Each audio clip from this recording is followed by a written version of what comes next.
Salut, aujourd'hui je voudrais vous parler de la consommation d'eau potable d'une ville versus la quantité d'eau qu'on a en station d'épuration. Alors ça c'est pour parler un peu de toute l'eau qui est utilisée notamment pour l'arrosage. Je vais y revenir parce que c'est par rapport à la réutilisation.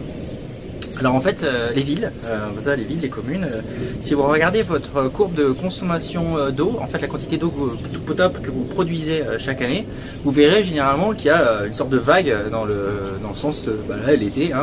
On en consomme moyennement en hiver, hop, ça pointe l'été et puis ça redescend quand on revient en hiver. Donc en gros les grands pics c'est juin, juillet, août, c'est là qu'on consomme beaucoup d'eau. Regardez votre courbe de quantité de mètres cubes qui est injectée dans le réseau, je ne parle pas de rendement de réseau ni rien.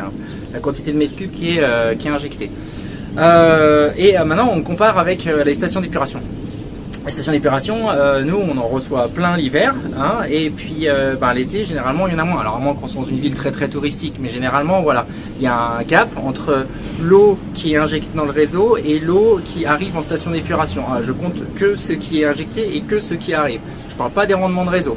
Les rendements de réseau, oui, bien sûr, on va perdre de l'eau portable dans les tuyaux en alimentant, mais aussi on a de l'infiltration dans les stations d'épuration, donc on reçoit plus d'eau que ce qui est envoyé parce qu'il y a de l'infiltration des nappes et compagnie. Alors quand vous regardez, donc c'est pour ça qu'en fait on n'en prend pas en compte parce que l'un dans l'autre, même s'il y a forcément un petit gap, disons qu'on peut considérer que voilà, c'est déjà ça te fait une bonne image de ce qui se passe dans ta ville.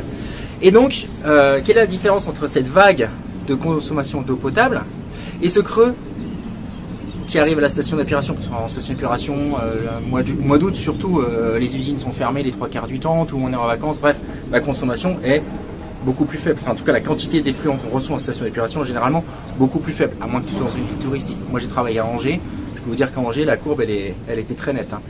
Alors cette différence là, cette grande différence de surface entre la consommation d'eau potable et ce qu'on reçoit en station d'épuration, qu'est-ce que c'est? C'est tout ce qu'on utilise pour arroser notre jardin.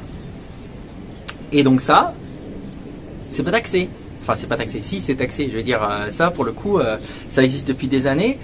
Et ça c'est facile en fait.